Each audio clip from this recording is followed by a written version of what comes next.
Students question number 3 देखिए, is matter around us pure, NCERT में page number 18 में। Okay, question number 3 है, कह रहा है कि to make a saturated solution. सबसे पहले आपको ये पता होना चाहिए कि सैचुरेटेड सॉल्यूशन क्या होता है। तो बेटा सैचुरेटेड सॉल्यूशन ऐसा सॉल्यूशन होता है, हम आपको इसको एक एग्जांपल से समझाते हैं। मान लीजिए कि आपके पास देखिए एक आपने यहाँ पे वाटर लिया, ठीक है ना, वाटर लिया और आप इसमें शुगर डाल रहे हो लगातार, और टेम्परेचर आपका फिक्स है, टेम्परेचर फिक्स रखना है, याद रखिए। मान लीजिए रूम टेम्परेचर पे आप ये काम कर रहे हो, ठीक है। अब इसमें आप शुगर डाल रहे हो, एक टाइम ऐसा आएगा जब शुगर डिजोल्व होना इसमें बंद हो जाएगा, ठीक है। तब हम बोलेंगे सॉल्यूशन कैसा हो गया, सैचुरेटेड सॉल्यूशन हो गया, करेक्ट।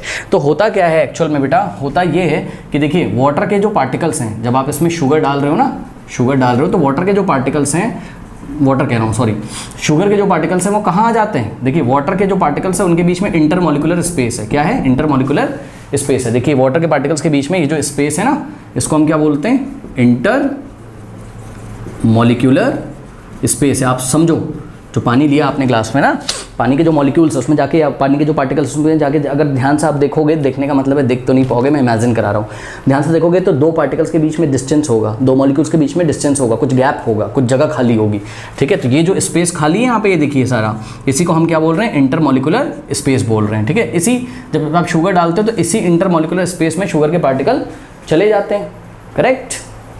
तो एक बात बताइए, जब आपने पानी फिक्स ले लिया है, मान लो आपने 100 ग्राम वाटर ले लिया या 100 ml आपने पानी ले लिया है, तो भाई पानी के जो पार्टिकल के बीच में जगह है वो तो फिक्स होगी ना, हाँ, कि भाई हाँ इतनी जगह अवेलेबल है। तो जब आप शुगर डालते ही जा रहे हो, जब सारा इंटरमॉलिक्यूलर स्पेस फिल हो जाएगा, किसके द्वारा, शुगर के पार्टिकल आके इसको जब फिल कर देंगे बेटा, जब कोई इंटरमॉलिक्यूलर स्पेस बचेगा ही नहीं थोड़ी देर के बाद, तो शुगर क्यों डिजॉल्व होगा इसमें, तब हम बोलेंगे सॉल्यूशन कैसा हो गया है, सैचुरेटेड सॉल्यूशन हो गया है। ओके, अच्छा, बहुत बढ़िया।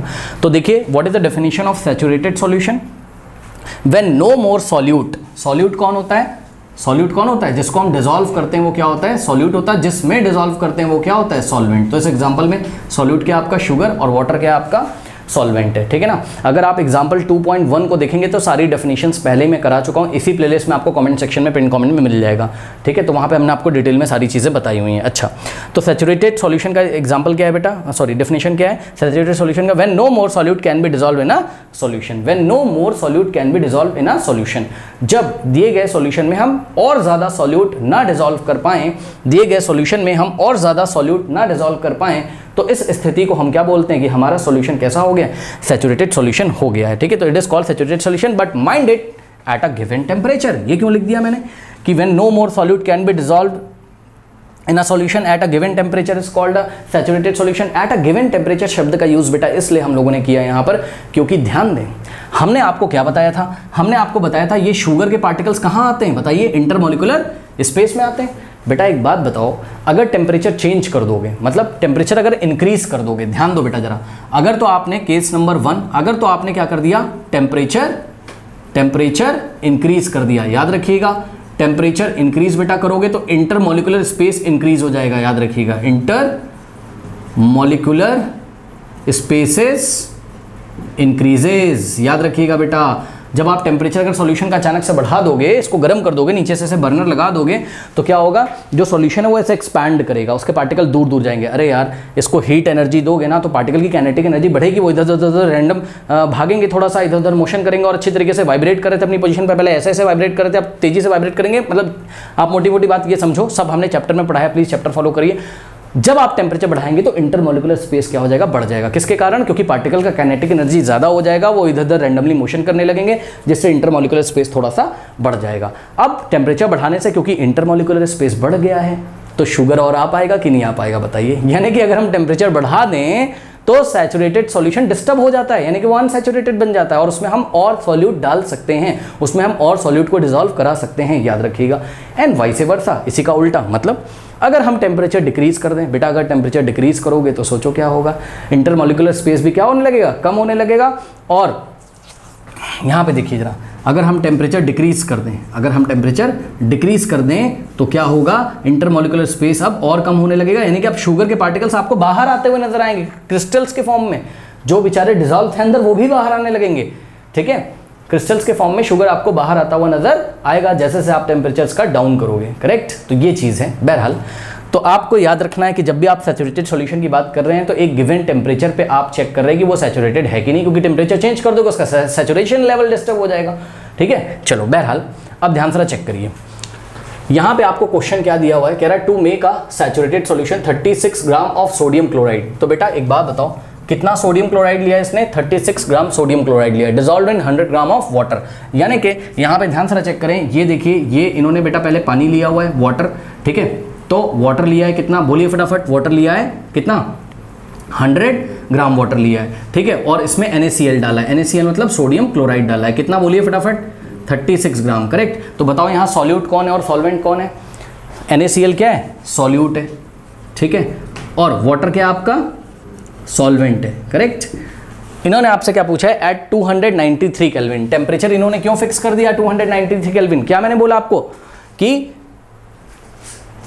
आपको अगर किसी सॉल्यूशन का सैचुरेशन निकालना है तो एक फिक्स टेम्परेचर पे निकालोगे, इन्होंने बोला है सैचुरेटेड सॉल्यूशन बन रहा है, कैसा बन रहा है, सैचुरेटेड सॉल्यूशन बन रहा है, करेक्ट। तो सैचुरेटेड सॉल्यूशन का मतलब यह है कि 293 केल्विन पे 100 ग्राम पानी में 36 ग्राम 36 ग्राम से ज़्यादा सोडियम क्लोराइड नहीं डिसॉल्व कर सकते हैं। ये इस क्वेश्चन का मतलब है, बात समझ में आई कि नहीं। अगर आपको और सोडियम क्लोराइड 100 ग्राम वाटर में ही डिसॉल्व करना है तो आपको ये टेम्परेचर 293 केल्विन को बढ़ाना पड़ेगा, यानी कि बीकर जो है आपका या फ्लास्क है उसको गर्म करना पड़ेगा आपको धीरे धीरे। बहरहाल समझ लीजिएगा इसको, यानी कि इस क्वेश्चन में बेटा आपको मास ऑफ सॉल्यूट कितना दिया है, मास ऑफ सॉल्यूट कितना दिया है बताइए, मास ऑफ सॉल्यूट कितना है, कौन है solute, sodium chloride 36 gram, mass of solute NaCl है यहाँ, सोडियम क्लोराइड। उसके बाद मास ऑफ सॉल्वेंट कितना है, मास ऑफ सॉल्वेंट कितना है, सॉल्वेंट कौन है बोलिए, वाटर है, तो कितना है वाटर बताइए, 100 ग्राम, ठीक है। इसके बाद इन्होंने क्वेश्चन पूछा है find the concentration at this temperature, what do you mean by concentration.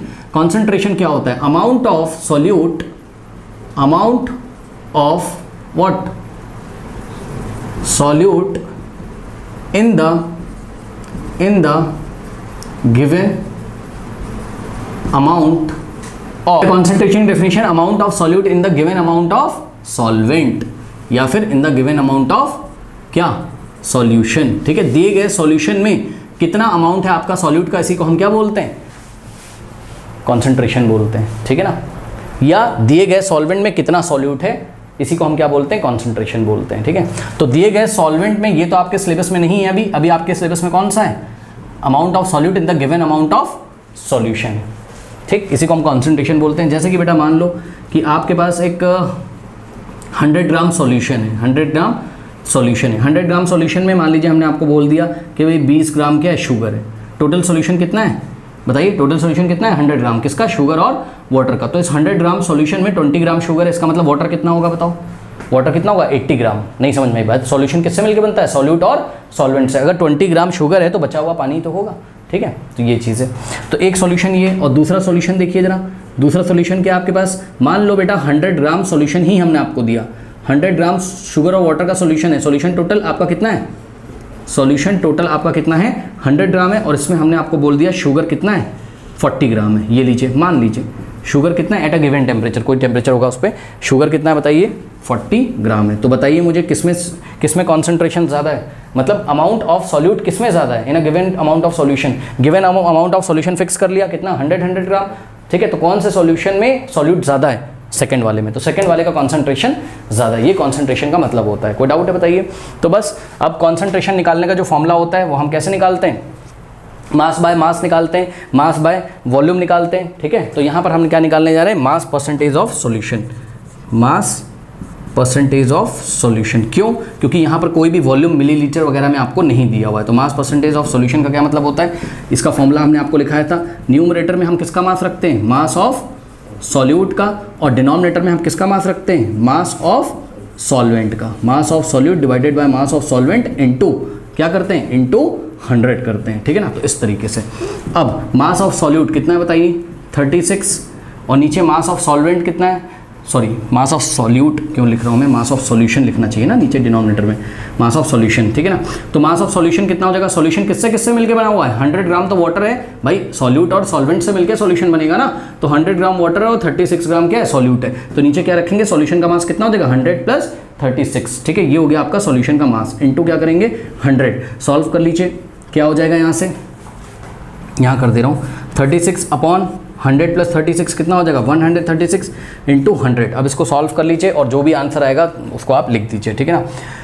तो देखते हैं क्या आता है। ये 2 से जाएगा 18 टाइम्स, ये 2 से जाएगा आपका कितने टाइम्स जाएगा, ये 2 से 2 6 जा, और ये 1 टाइम 2 8 जा, करेक्ट। फिर से जाएगा 2 9 जा, और ये हो गया आपके पास 2 3 जा और 2 4 जा, सही है ना। उसके बाद ये जाएगा आपका 2, ये 17 टाइम्स जाएगा, करेक्ट। और इस तरीके से आप, या आप डायरेक्ट एक काम करो, इतना काटने की जरूरत नहीं है, ठीक है। ऊपर 9 इंटू 100 900 डिवाइडेड बाय 34 डायरेक्ट कर लीजिए और डेसिमल में आप आंसर निकाल लीजिए। देखते हैं, चलिए कितना आ रहा है। जैसे करना हो वैसे कर लो भाई, कैलकुलेशन तो कर सकते हो। 34 ऊपर क्या है 900 डिवाइडेड बाय 34, 900 को 34 से आप लोग डिवाइड कर दीजिए। तो आई थिंक ये कितने टाइम जाएगा, पहले 2 टाइम्स 2 इंटू 34 कितना हो जाएगा 68, सही है ना। 10 माइनस 8 2, और यहाँ से क्या बचेगा, यहाँ 8 माइनस 6 कितना हो जाएगा 2, फिर यहाँ 0 हमने कॉपी कर लिया, ठीक है। अब बेटा ये कितनी बार जाएगा, मेरे ख्याल से तो ये जाएगा शायद 34 है ना, 6 या 7 टाइम्स जाएगा, चेक कर लो। 34 इंटू 7 टाइम्स चेक करते हैं, जाएगा 7 4 ज़ा 28, 2 7 3 21 प्लस 2 23, 238 ज़्यादा आ गया, 6 टाइम्स जाएगा ना। तो 6 से मल्टीप्लाई करो इसको, 34 का 6 4 ज़ा 24, 2 6 18 प्लस 2 20, 204 आ गया, करेक्ट। नाउ यहाँ कितना बचेगा 220 माइनस 204 16, फिर डेसिमल लगा देंगे और 0 यहाँ पर हम लोग बढ़ा देंगे, ठीक है ना। मेरे ख्याल से ये 4 या 5 बार जाएगा, चेक कर लीजिएगा, शायद 4 टाइम जाएगा। 4 4 ज़ा 16, 1 4 12 प्लस 1 13, करेक्ट, यस।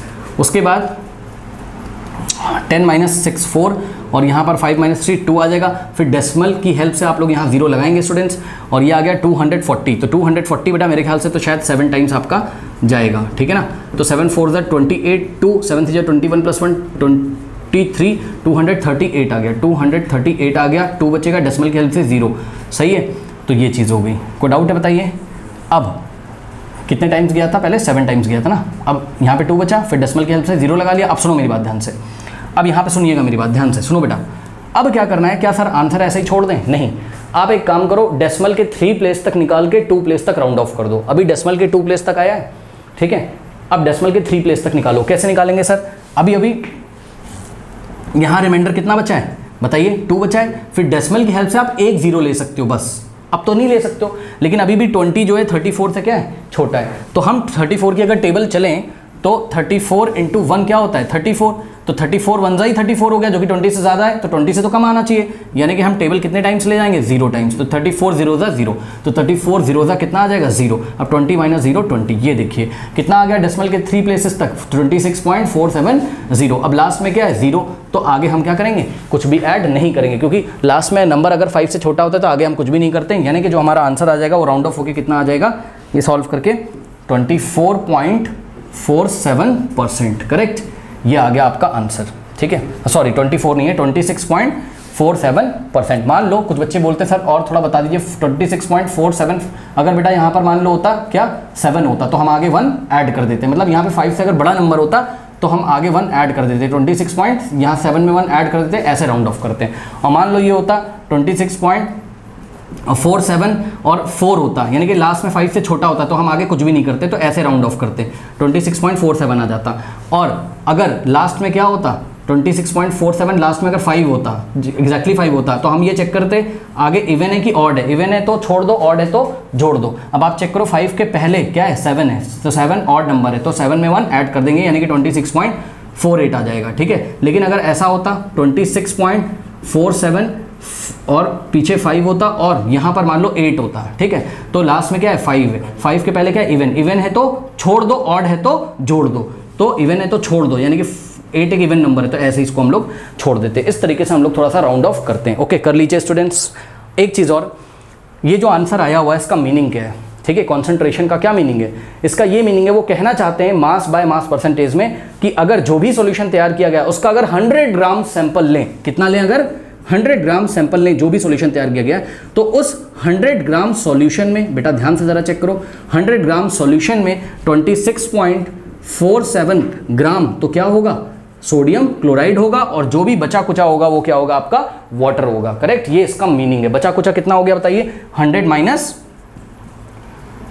26.47, ठीक है, माइनस कर दीजिए, 10 माइनस 7 3, यहाँ 9 माइनस 5 4 5, 9 माइनस ये 3, और यहाँ पर कितना हो जाएगा 9 माइनस 2 कितना हो जाएगा 7, ठीक है। तो 73.55 ग्राम क्या है, आप लोग माइनस कर लेना, शायद मेरे से गलत हो गया हो, देख लीजिएगा वो सब वाटर, ये इसका मीनिंग होता है। कोई डाउट है बताइए, कर लीजिए।